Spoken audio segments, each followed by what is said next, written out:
I gave a little blood on that bridge in Selma, Alabama for the right to vote.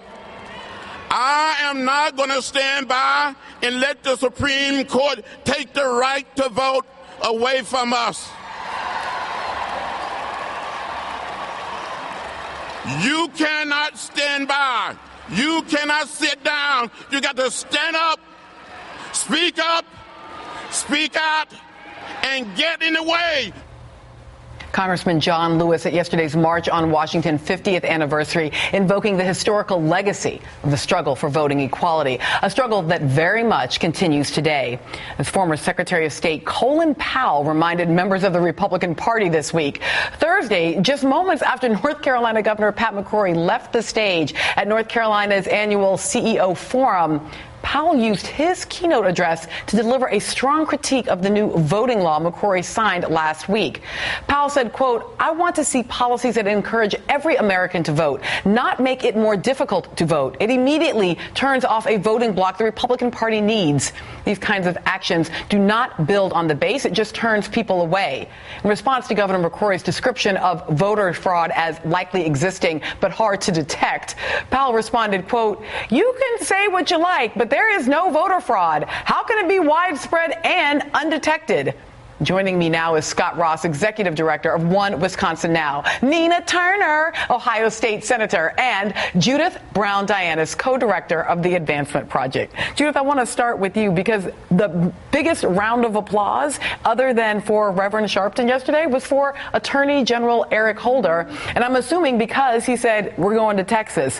What does it look like for you right now in terms of federal authority intervening on voting rights? It's been great that the federal government has stepped up its voting rights work. They, after the Supreme Court decision, they decided that they would move all of their staff and resources that have been put into Section 5 preclearance into Section 2 cases. And they haven't filed Section 2 cases in a long time. In part because they didn't need to. They didn't need to, right? They didn't, although they could have in other states. Yeah. Sure. Beyond the southern states. And so this really has been an aggressive move by the Attorney General, and folks recognize it. I mean, at the march, people were giving him love because they know that he actually is protecting civil rights, and he's making a real case for why the federal government needs to be involved.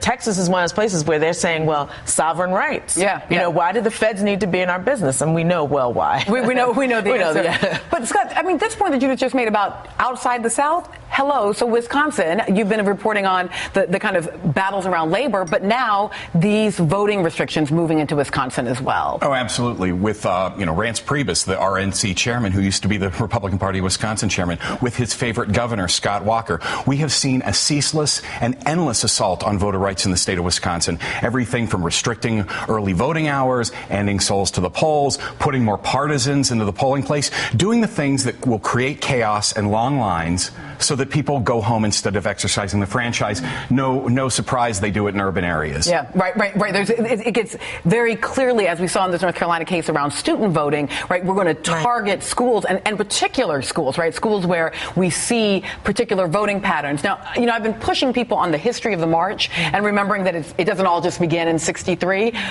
But I think similarly, even in this moment, the history of our contemporary voting issues actually don't begin in North Carolina, as appalling as it is. Ground zero was initially Ohio. Yes, and it still remains that way. I mean, even just a few weeks ago, a GOP member, and people talk about partisanship. It is the Republicans for the most part, far right Republicans. I'm about truth talk here. Yeah. My grandmother used to say you can put truth in the river 5 days after lie. Truth gon' catch up. Well, truth is caught up, and there is only one party that is trying to suppress the vote, go backwards, trying to crush democracy. Everybody, regardless of our political affiliation, should hold dear and true those fundamental principles of what it means to be an American. Pillar number one, the right to vote, the right to speak your voice, regardless of your socioeconomic status, gender, who you love, your religion. One woman, one man, one vote. Why, in the greatest democracy on the face of the earth, would a party that proclaims to care about those principles, try to crush the votes of certain groups. It is un-American, it's undemocratic, and we cannot stand for it. And so many folks paid a price for this. We forget how far we've come as a nation. We are a nation of progress, not regression. And so again, political affiliation out the door. This is about a sense of fairness. And Ohio, this should not be happening in Ohio, but they just introduced a bill, Professor, to cut early voting days. And take away the last 3 days of early voting. On this point about the folks who have struggled, it was really, I want to play again and listen to Reverend Al making this point about the fact that we already have our voter ID. So let's take a listen just for a moment there. When they ask us for our voter ID, take out a photo of Medgar Evers. Take out a photo of Goodman, Cheney, and Swerner. Take out a photo of Viola Luisa. They gave their lives so we could vote. Look at this photo. It gives you the idea of who we are. So we decided here in Nerdland to make a photo ID. So this is our Medgar Evers photo ID. We're thinking maybe we'll make one of John Lewis, of Viola, of all the civil rights workers, because I thought that was such a critically important point.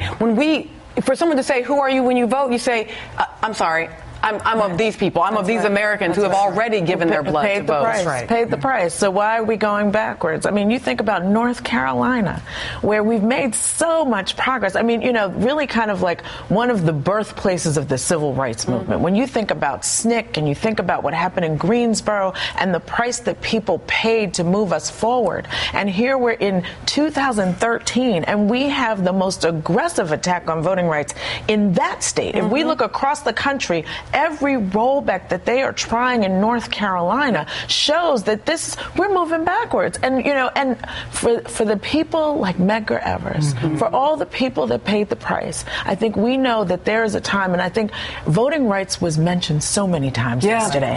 And people know that this is going to be the battle of our time. Well, and Scott, this is the jobs and freedom, right? Which, again, I just briefly here, Wisconsin it feels to me like a testing ground for interracial cooperative work between labor and voting rights, between labor and civil rights. Do you have optimism that the people of Wisconsin still have enough energy and optimism even after sort of having so many of these rollbacks to do that work? Yeah, I think so. I mean, there's definitely a fight in the people of Wisconsin to continue, whether it is about jobs, whether it's about health care, and whether it's about voting rights. Because I think the people of Wisconsin are like the people across the country. When a legal voter is denied the franchise, we cease to be a democracy.